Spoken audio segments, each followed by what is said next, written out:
Welcome everyone. So it has been about 2 months since I got this thing, the Oculus Rift S headset. So I thought now is the right time to review and discuss what I like and dislike about the headset for you guys at home. Now I want to first off say that I do use this headset primarily for sim racing, probably 99% of the time. Uh, and iRacing is my go-to simulator. So the review will be based around its use in iRacing primarily. I have dabbled in Project Cars 2 and Assetto Corsa and a couple of VR games, but just so you guys know that it will be based around the sim racing use. But before we get started and head into the review, if you could hit that like and subscribe button below, I'll be forever grateful. And now, let's get started. So let's start with the good. It's a very comfortable headset to wear, primarily. The Halo headband here is lined with a spongy foam material that lines around the head, and the same material is on the front as well around the eyes.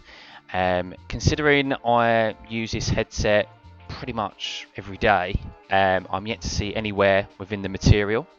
I can use it for extended periods of time, from a few hours onwards, without any sweating or discomfort. From what I've seen from reviews of other headsets and even the Oculus Rift C1, the original one, or CV1, um, that isn't possible due to the sweating and just general discomfort. So the Rift S gets top marks on that front with how comfortable it feels. The Rift S also comes with a great amount of adjustability to ensure the correct positioning of the headset. It has a dial on the back which loosens and tightens the Halo headbands. It has a button on the bottom of the front portion of the headset, if you can see there, that moves the headset up and down. This is majorly important, as this ensures that the lenses are the correct distance away from your eyes. Now, if they're too close or too far away from your eyes, the image that is displayed can be blurry and out of focus. This is to ensure that it's the right distance away so you get a nice crisp image when whatever game it may be that you're playing. Finally, we have the Velcro strap on top that goes over the top of your head. That is there just for a little bit of an extra added snugness. Onto the performance of the Rift S. It has a LCD panel with a resolution of 2560 by 1440, which most people will commonly know as Ultra HD. It comes with an 80 Hz refresh rate, so 80 FPS is the maximum you can reach. Now, for sim racing games, this is more than enough. You don't need 144 frames a second to play a racing game. It's not as important as it is with a first-person shooter. So you want a nice balance of good graphics and FPS. So that's with a good graphics card, that's more than achievable. Something that with my graphics card that I've got an RTX 2080. I'm more than easily able to achieve. I have always found the image quality to be crisp and clear. Yes, I would like it to be a lot more aesthetically pleasing and be clearer. I'm always going to get a better resolution or a better image quality on my PC monitor than I am for the headset. I think this is just a combination of the quality of the panel within the headset and compared to a 700, 800 pounds monitor, for example, a high-end monitor. The VR genre as well is still relatively new, so improvements will come in the near future. The Oculus Rift is just a mid-tier VR headset. Personally, haven't tried the HTC Vive Pro. I know that's the top end, like £1,000 worth. So it'd be interesting to get my hands on one of those one day, just to see what the image quality is like in comparison. But this is, for the money that you pay, it's good enough. It's more than good enough. Now, due to the increased adjustability of the Rift S, I have personally never experienced the bleeding effect of light. This is where the light will creep in around the eyes, around the lining of the eyes, and just ruin the experience of VR. Many VR headsets do experience this, generally the earlier models, the first models, and I can imagine it being one of the most annoying issues of all, if apart from the headset itself not working.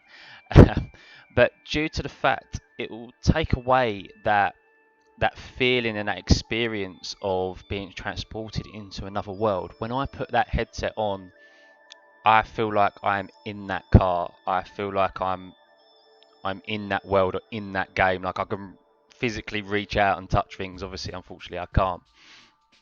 But I think if you experience this, it's due to the faulty nature of either the lining around the eyes is not sufficient, or it's coming away. It needs repairing or replacing, or the headset just simply isn't fitted correctly and it needs to be tighter.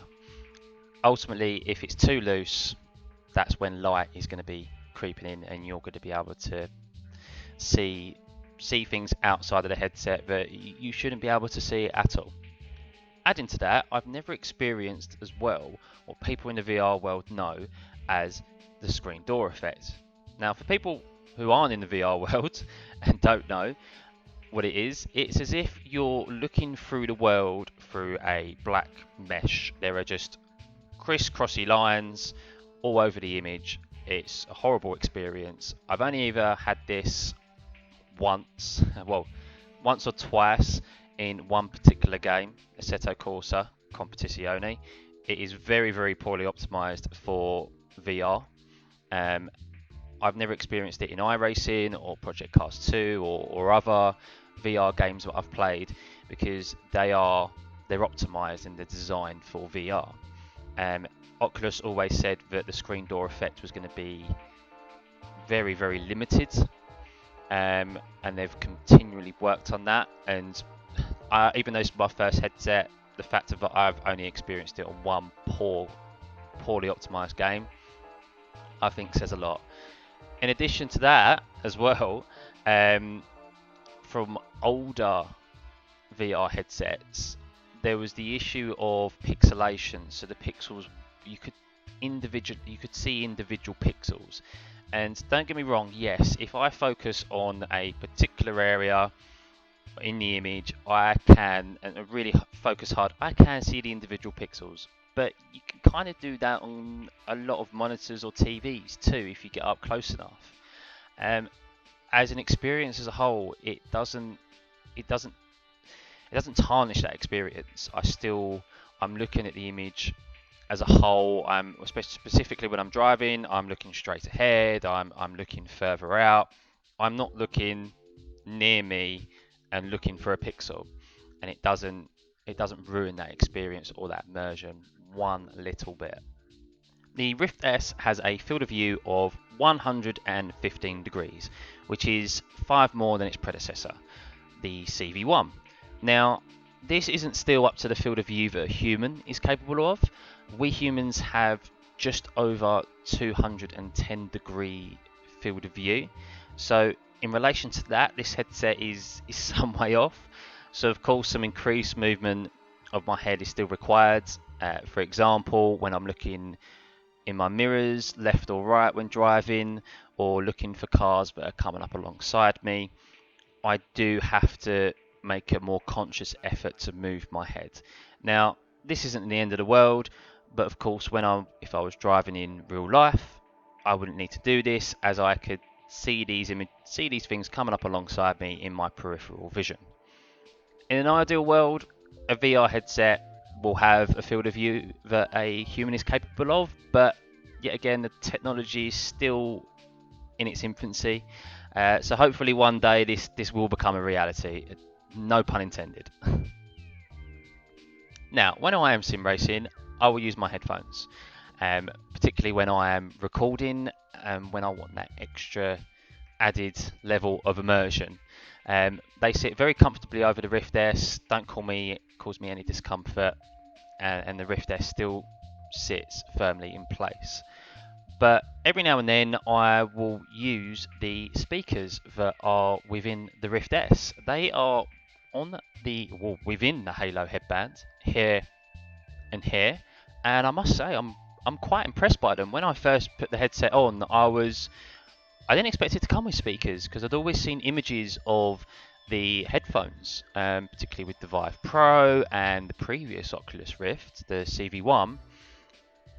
I was very surprised. I thought, oh, I'm only going to get audio from my own headphones, and they're quite loud. The directional sound is straight into your ears. I don't feel like a lot of the audio is displaced out into the surrounding areas. And on the odd occasion that I do want to actually have a conversation while I am gaming, which is very rare, I'm able to do so easily and clearly. And so, yeah, hats off to Oculus for building those in, because I don't think they get enough credit that they deserve. Now, of course, not everything is amazing and rosy.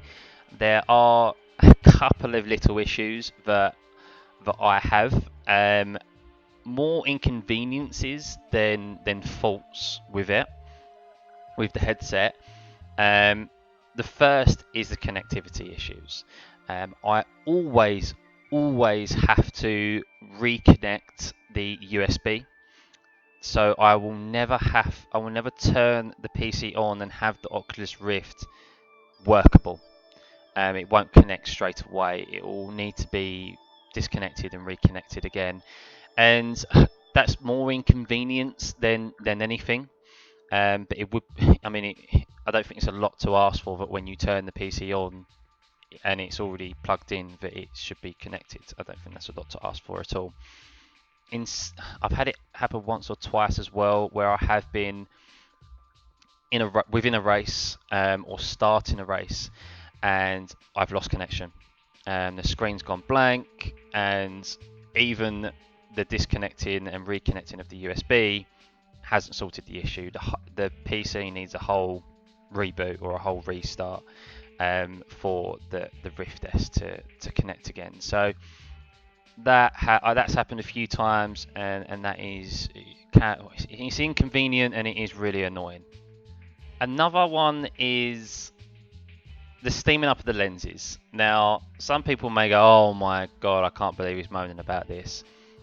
And yes, I understand glass, when it's cold and it comes into contact with heat, it steams up.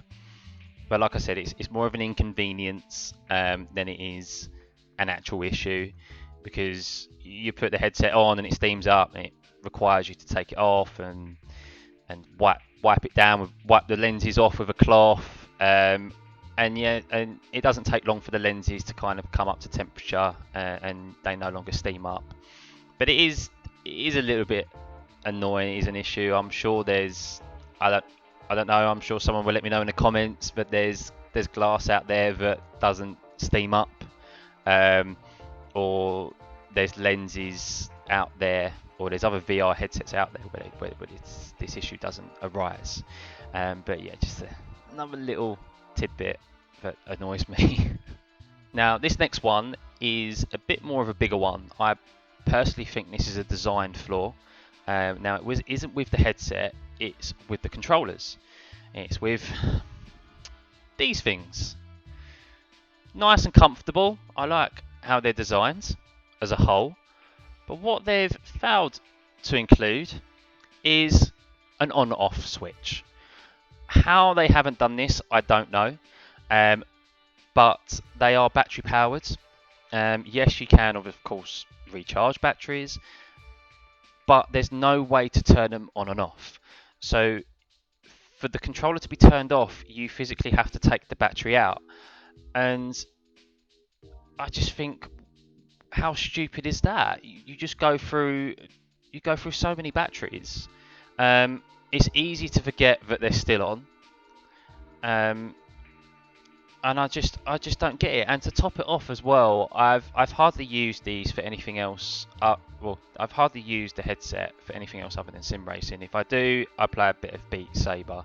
So the controllers are required. Well, they're required for any other VR game other than sim racing. And my left controller is not working anymore.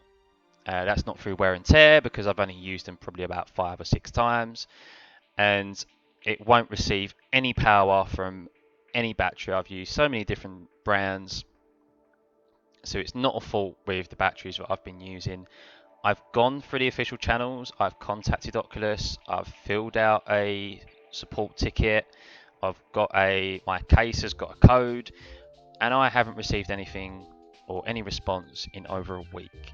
And I think that's poor form, very poor form. So if Oculus, if you're hearing, please respond to me. I mean, within warranty, I need a replacement controller because I like to cut things up with a pretend lightsaber. But overall, I'm so glad that I bought the Rift S. It's by far one of the best gaming purchases that I've ever made. I It's such good value for money. It's added a level of immersion that I didn't think was possible. Um, I'm very limited for space where I am, so I could never have a triple monitor setup.